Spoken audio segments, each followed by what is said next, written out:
Hi there and welcome back to the channel. Today I ventured back down East Lothian about 15 miles further along the coast than my last outing, this time to try a famous mark in North Berwick called the Horseshoe. The rocks around the mark offer excellent opportunities to catch pollock, cod, coalfish and of course mackerel, among other species. It's not a mark that I've ever fished, so I made sure to get down there at low tide just to get the lay of the land. So welcome back to the channel. Today we're going to be fishing at North Berwick, somewhere I've never fished before, at a famous place called the Horseshoe. It's meant to attract lots of fish close to the shore. Tide's coming in, the high tide in about 3 hours. See the view, it's unbelievable. We're going to start with just a 2-hook flapper rig. Lead is I think 5 ounce. And we're going to go with mackerel strip. This is the mackerel we actually caught a couple of weeks ago, about 15 miles down the coast at Port Seaton. I mean, it looks very promising, lots of rocks. I think we could get a nice pollock or something today. Just shortly after I arrived, a group of gentlemen came by in wetsuits looking to dive into a gully just to my right. While I was watching them dive in, I thought to myself that that particular rock formation could be interesting for some underwater footage, as I was sure it would house some interesting marine life. As you'll see later, I was able to get a little underwater footage and did see fish, but in future, I'm hoping to come back to this mark with a light setup and some more equipment to ideally get some underwater footage of me catching some mini species or whatever else lives down there.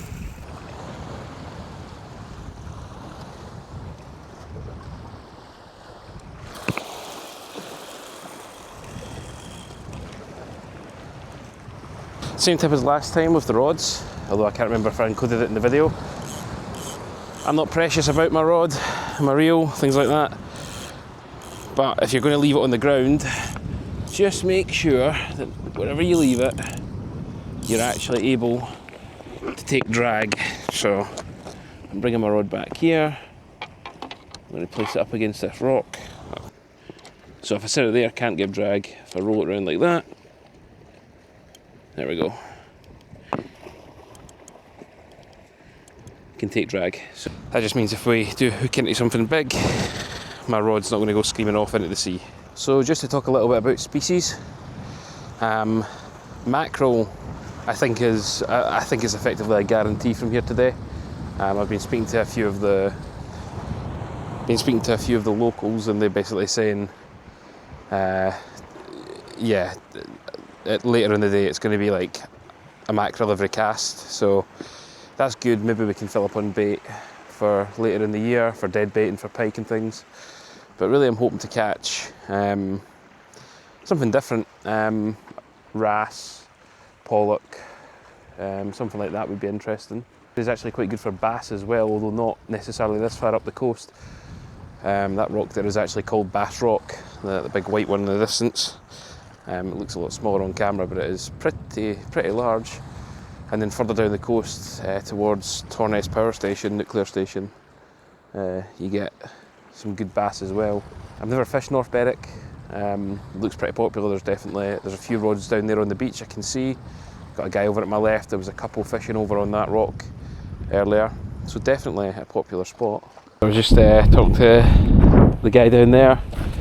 He's just had a mackerel out. The tide's coming up a little bit, so he says he's fished here before, I haven't, and he says that this water level will come right up to cover these rocks, which makes sense because they're covered in this. No idea what it's called. Okay, so I've come around here to try and shield the mic from the wind a little bit. So that's just a little tip for if you've never fished an area before. So I've never fished North Berwick. I know it's got good fishing. I've heard about this place. But I've never fished it before, so what I done is I got down here at low tide, and by getting down here at low tide I can sort of scout out, the mark a little bit. So in this instance there's this sort of gully here that's super deep. People were diving into it earlier, and as the tide rises that's going to get covered up. You're not really going to know it exists, but it's important to know that it's there because that's the sort of area where fish might like to hang out. By getting down here at low tide you can sort of have a look around, see what might be covered up later. You can see this is all wet and covered in seaweed, so you know that the tide's going to come up this way. So the question is, is there anything here that A, you might want to avoid because it looks super snaggy, or B, it could be interesting, an interesting place to fish. And I really like this area here, so as the tide comes in I'm definitely going to be targeting this area just right in front of me. Later I might go for some light tackling fish into this little gully, and definitely next time I come back I'll bring my sort of lighter gear, because I think that'll be a really fun place to fish for sort of mini species. So look out for that video in the future. No bites yet, just rebaited with some squid, some mackerel. So I don't know if you can see there, the top of my rod, it's moving basically with the sea. Every time there's a wave, it's moving. Makes me think my lead's not holding bottom, so I think I'm going to go a little bit heavier, and we're going to go with a grip lead as well to try and hold bottom a little bit.